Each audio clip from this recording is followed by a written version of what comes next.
guys, and welcome back to Sisters Speak On It, the podcast where we discuss topics driven by hot conversations on news and social media. We are your hosts, Lady T and Miss B. As always, we have an exciting show for you. So stick around while we speak on it. Situations aren't tense. It's not that they're not dangerous. It's not that the police are not stressed out. We're saying because white people in America have historically and systemically devalued black life, it has created a context where it is justifiable for police to kill black people even when we are innocent. That's the point that we're making. Yeah. Hey guys, and welcome back. Thank you again for tuning in to Sisters Speak On It. Hit that like button down below and don't forget to click that subscribe button if this is your first time checking out this channel. All right, let's get into it, okay? Dr. Umar Johnson, the self-proclaimed Prince of Pan-Africanism. He is a school psychologist, famous for traveling all over the country, lecturing on education of the Black boys, African culture, and the need for African Center education.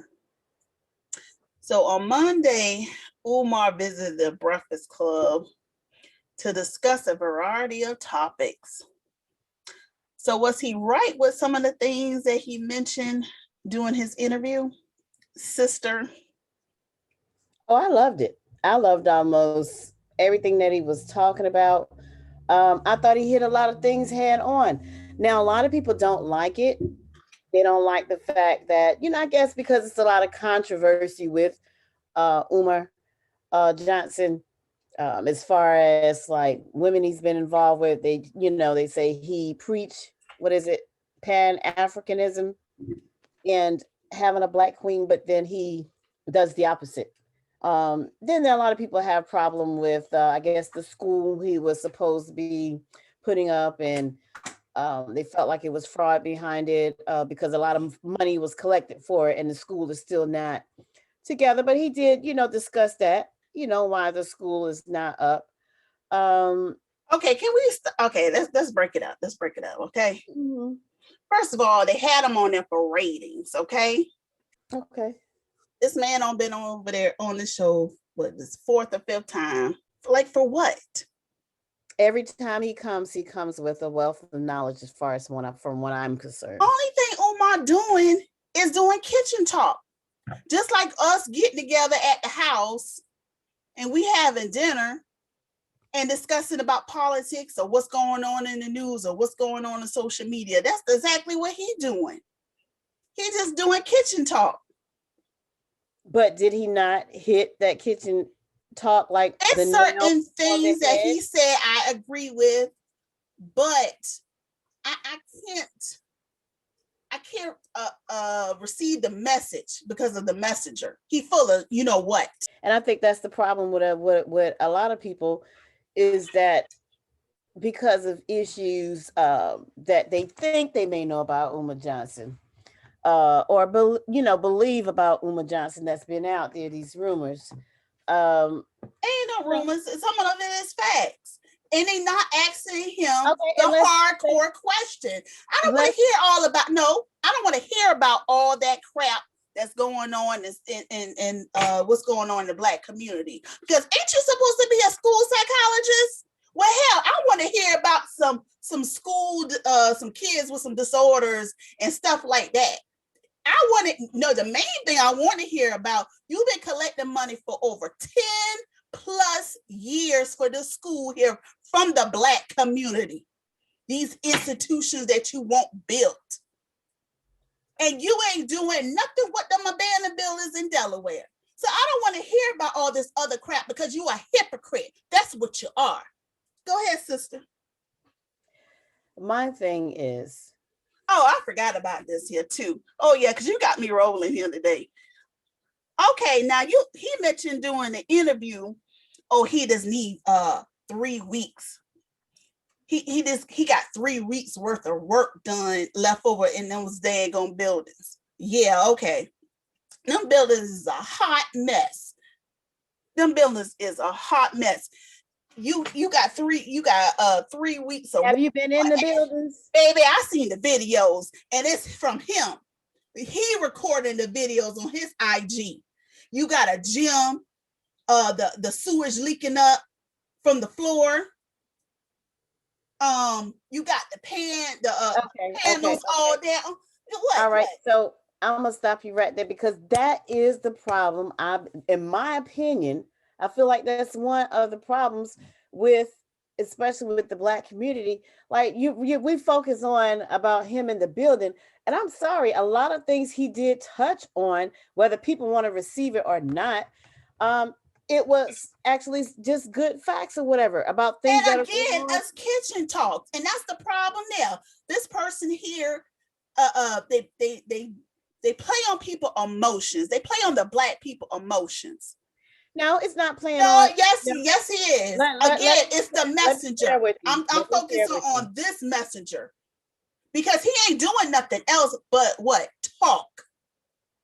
Talking about what we should be, again, kitchen talk, what we should be doing, but you ain't doing nothing. And he's not doing anything. Continue. So can I get in? Yes, sister. Okay. All right. So first, let me say, without being interrupted, I hear everything you saying, or what upsets you about Umar Johnson, but I still have to agree with what he was saying and what he was talking about. For example, he did talk about our educational system, especially during the pandemic, uh, when it comes to our kids getting the help that they needed.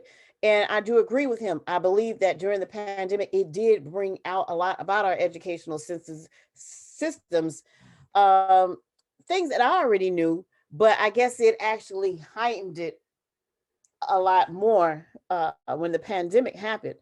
For example, like I got to see maybe how some teachers actually teach by sitting in the background and listening to them on Zoom. And it's a wonder why sometimes some of the kids don't grasp what they're talking about, or their teaching styles, some things that really do need to be addressed with our school systems. Um, One of my son's teachers, the first class that he goes to, uh, she's a very nice lady. I mean, I love her to death, but her teaching style, it puts me to sleep too. So she was saying last year that, oh, he needed some assistance with this, he needed some assistance with that. And I'm sitting there listening to her go over assignments with him online, and I'm falling asleep too. I mean, it's just no excitement in the presentation, or just how she's presenting it to him.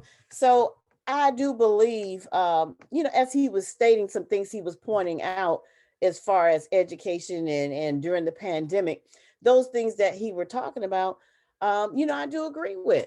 It did bring out a lot things that we needed to see more of. Um, how a lot of them now are trying to have a lot of kids their special needs now because they're not doing so well, but a lot of them are not going to do well on a Zoom classroom, and then you have to do something to hold their attention as well. So a lot of things he was saying as far as the education, I do agree on. He got to talking about Joe Biden getting in office. Okay, can we hold on. One thing at a time. To the education, I don't want to hear anything from a man who ever worked in the school system for over 10 years. A lot of his stuff, and I'm talking about overall stuff, I'm not talking about stuff that he said on this interview here. I'm talking about this overall, because I do follow him. No, we're going to stick to the interview. That's what we're talking about. And I understand that, but I'm going to talk about when you said about the education system. Yes, I am going to bring this up, his previous work, because you have to bring his work in this here. Okay. He haven't worked in over 10 years. A lot of his stuff is outdated. People like him are the reasons that families see school personnel as their enemies instead of their partners. A vast majority of special education referral requests come from parents Teachers are not out here trying to throw everyone into special education, label them, and give them medication. He is a self-proclaimed scholar whose current book, The Black Parent Advocate, has the incorrect ISB number inside, so you are unable to locate it in the system. I wonder why. What you hiding? It's not peer review, no citations, no references. What sources did he use? Did he use any case studies? But you want me to take advice from him? I don't think so. So again, I'm basing things on overall what I hear from this man here. And wait till you start dealing with the elementary school system, and then you'll have a different opinion. Because I'm not a teacher either. I'm not a teacher, but there is a lot about our school system, especially in the black there is problems. I'm not saying that. But again, we got the wrong messenger.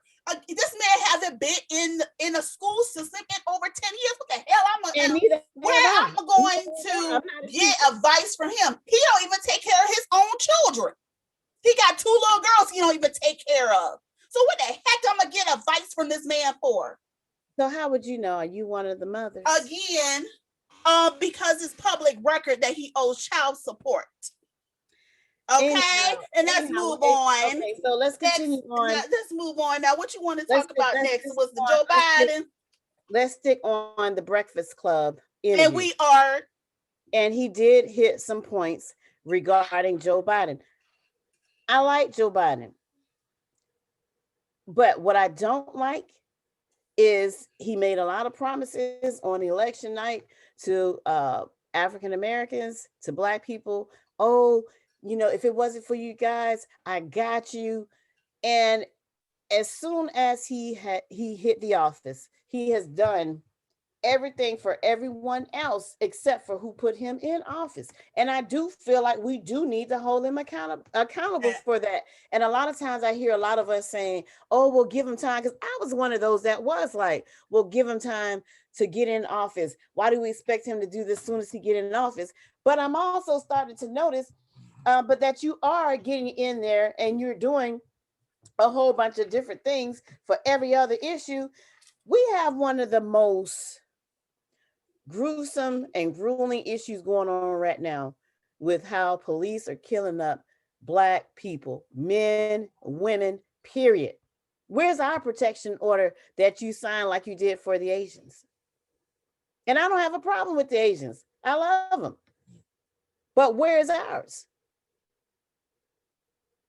So I do agree with him on that. I agree with I agree with that part. I agree with that part. I'm not. I do feel like, so to ask the question, was he right about that? I do think he was right about that. There's a lot more. When soon as he hit the there's no laws in place or anything dealing with police brutality. Not anything that protects us that was changed. Again, it was some things in the interview that I agree with, and of course, some things that I don't. And again, is that messenger. You know, when he started talking about the voting rights in Georgia, the protest laws, stuff like that, I agree with. But again, dealing with education, them dang going what you call it, them buildings, that's the main thing. And then we got some issues there. Okay. So well, maybe what we need to do is you need to do another show regarding your issues you have with Umar Johnson. But this show was supposed to be, this topic was on, do we agree with the things he talked about? And again, these are things that he mentioned, these are things he mentioned through his interview. I have my notes right here. I'm just hitting through them. Okay. So what's the problem? We are talking about the interview. So we're going to move on to where he talked about the interracial dating or marriage. And a lot of people apparently had problems with what he said. I think D.L. Hewley talked about it. I mean, it was on some of everywhere. I seen some of everyone everybody was kind of talking about that. And me personally, this is my opinion to all who are listening. I don't feel like he is racist. I am for, I don't have a problem with interracial dating. Actually, I've dated outside my race several times. I don't have if somebody, I feel like if somebody falls in love with somebody of other race and they're truly in love, like it's a true love thing, I don't have an issue with it. But I do agree with him to the point where how he was talking about when it comes to the economical part dealing with marriage, and how a lot of times, especially more so with our black men, those that really have like lots of money, riches, um, instead of them keep it within the community, they would go outside the community to marry someone else who was already coming from a family who's already doing well. Not saying that he has to, marry, a black woman, from poverty or pull her up or anything like that. But if you look at other races, and they do it all the time, those that have money, whether they're, our Caucasian brothers and sisters, or our Asians, or Indians, they, when they do have wealth, they keep it within their family, and they really do. They marry someone else from their race the majority of the time. Now, every now and then you may see a sprinkle or two that may marry outside, but for the most part, if they are rich, they are going to marry someone from their same race. And I just feel like, like what he was saying, why is that so bad when it comes to black people, where if someone is doing well, or like he was saying, it's a lot of beautiful black women out here. Oh, really? A lot of beautiful black women out here. Oh, really? You can share that. This from the same man that was messing with that racial woman, or I guess the one drop rule apply to her, huh? The one that got the white mama, allegedly. But I do, I agree with them. I just agree with them. And there's nothing wrong with saying that as a black woman, I would like to see, whether it was a rich black woman or a rich black man, there's nothing wrong with me saying that, I would like to see them marry someone, in their race. And I'm not racist. There's nothing wrong with that, because other races do it all the time, is what I'm saying. But when we do it, it's a problem. Oh, we're, or if we say that, like what he was saying in the interview, then it's like, oh, you're a racist. But other races do it all the time. So anyone that's listening out there, let us know what you think about, the Umar Johnson Breakfast Club interview that he did this past Monday. What you trying to wrap this up? Are you trying to wrap this up? Huh? Because I wanted, because the last part of the interview, he was talking about the queens, and you remember we kind of talked about that on the phone. Okay. Talking about like Umar asked for a queen, huh? Okay, let's dig into that. Now he talking about something, he ain't asking for one. That's a damn lie. No, he's not saying he was asking for one. What he's saying is he's busy a lot and doesn't have time to actually date like that. So he was asking for resumes.